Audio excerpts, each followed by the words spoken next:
Next, Kelly is going to talk about free speech and the silencing of debate. Over to you, Kelly. I'm just going to watch a droopy microphone.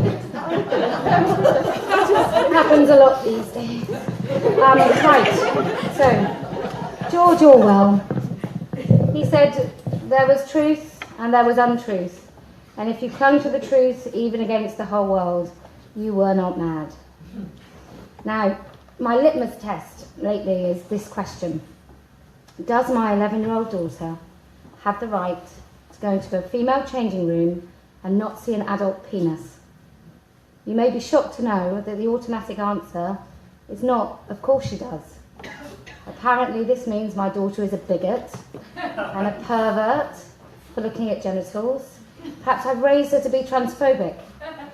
But fear of male violence is not transphobic. Understanding biology is not transphobic. Providing a space where women do not feel vulnerable is not transphobic. Forcing them to share with males is misogyny. Framing their fears as paranoia is misogyny. Dismissing their concerns, bless you, but it will droop.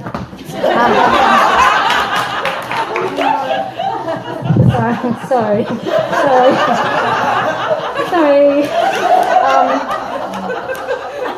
Very serious.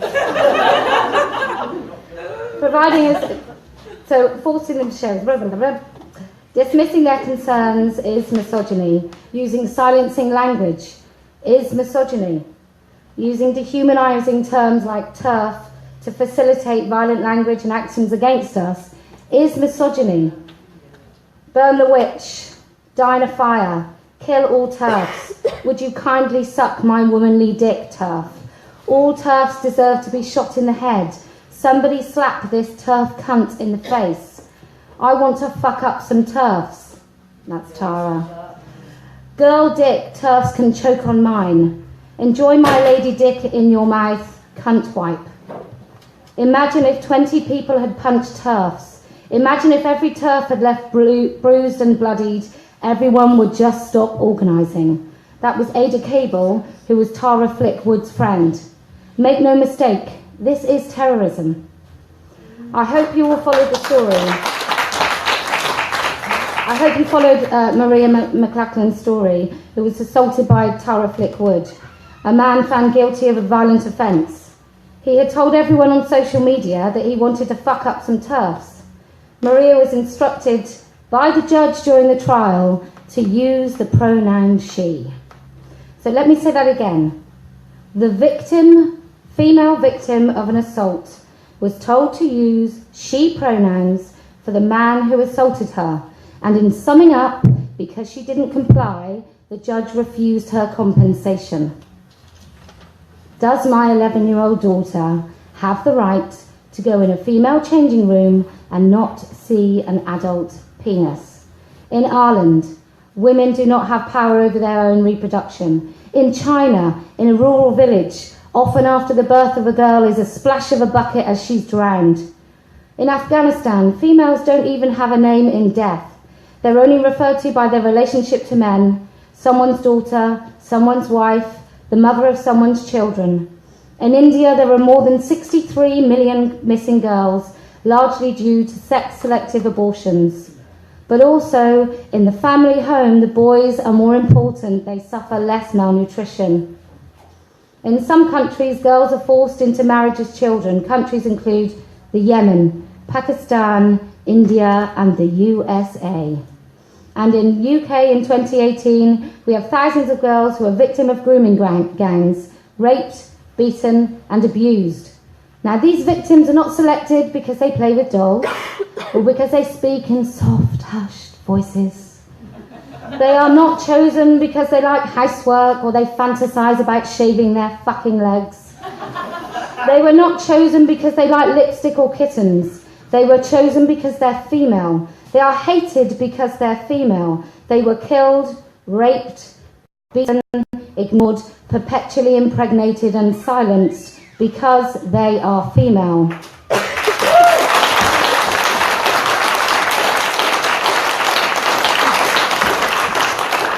Does my 11-year-old daughter have the right to to use a changing room and not see an adult male penis. The hashtag #MeToo has been used over 22 million times, and still women are having to explain what our fears are with males coming into our space. The male prison estate has 4 times more sex offenders in it than the entire population of women prisoners. 404,000 victims of sexual assault each year in the UK. 52% of what we call lesser sexual assault are by male perpetrators unknown to the victim. These crimes are things like indecent exposure and voyeurism. These crimes take place in changing rooms and spaces that women and girls assume are ours. Now, women are not inviting males into our space. Males are demanding to come in and metaphorically kick down the doors, whilst women are expected to be gracious about relinquishing our freedom to our own space. Women are told that any attempts to stop this is bigotry. We are told our speech is not free and must be compelled, even when we know it to be false. We are required to engage in doublethink. Orwell wrote that in times of universal deceit, telling the truth becomes a revolutionary act. I feel fucking rebellious.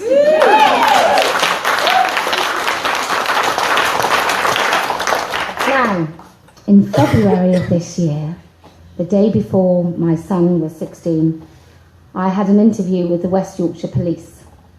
So I was under caution, and it was for 8 tweets over a period of 10 months. I had the audacity to criticise Susie Green, who took her son to Thailand for sex reassignment surgery for his 16th birthday. My son got a PlayStation. Now, he's the youngest patient in the world to undergo this drastic and irreversible treatment. And I've said this about this before, but I don't know what I would do to try and justify the harm I've done to my child for the rest of my days if I'd done something like that. I criticised this using quite strong language. In fact, I used the word castration. And Susie took offence. Frankly, I'm offended that she did it in the first place. The police called it a test case. I was interviewed under caution for 40 minutes. They wanted to charge me with malicious communications, public order, nuisance, with a sprinkling of hate speech and conspiracy. The CPS did not proceed, and I've not been charged. Perhaps a little more sinister is they've told that they're watching me, and I'm very active on social media, and I am. Do follow me, Posie Parker. Now, the West Yorkshire Police has produced a leaflet, and I do implore you to look it up. It's a hate crime leaflet for gender identity. And a paragraph or a little caption on this purple, gender neutral colour, purple poster, UKIP colour, thanks, Dennis. Hate crime should always be reported, even if a crime hasn't taken place. We still want to know about it, e.g. name calling or an offensive gesture. So the new police state is upon us. Now, I can see a time in which my daughter objecting to a naked man in her space sees her more likely to be accused of a hate crime than he be accused of indecent exposure. Does my 11-year-old daughter have the right to go in a female changing room and not see an adult penis? Now, trans activists have their sights on Mumsnet. It's a large online community of mostly women, many of which are mothers, who gather in safe anonymity. They discuss a huge range of issues, from advice on the most family-friendly dog, employment rights, helping women suffering domestic violence, support for parents of children with profound disabilities, and hand-holding, often very moving, through diagnosis of cancer through to death. And I'm sure if any of you are on there, you'll remember the names of some of those women that have talked us through their most painful and traumatic moments. Now, what they've done is they've tried to just silence Mumsnet by contacting them directly, but they've also tried to contact the advertisers. So they try and bully the advertisers into stop giving revenue and advertising money to Mumsnet. Yesterday, a trans activist posted screen grabs of Mumsnet posts with IP addresses on Twitter to out women with gender-critical views. It has been said that she took the internship specifically to do this, She also alludes to the fact that there are people still at Mumsnet HQ who will continue to do this. This is terrorism. Now, there's a wonderful woman who's been fighting this for about 40 years while most of us have been sleeping. Her name is Sheila Jeffries, and she says this: "Women do not decide at some time in adulthood that they would like people to understand them to be women, because being a woman is not an identity." Thank you very much.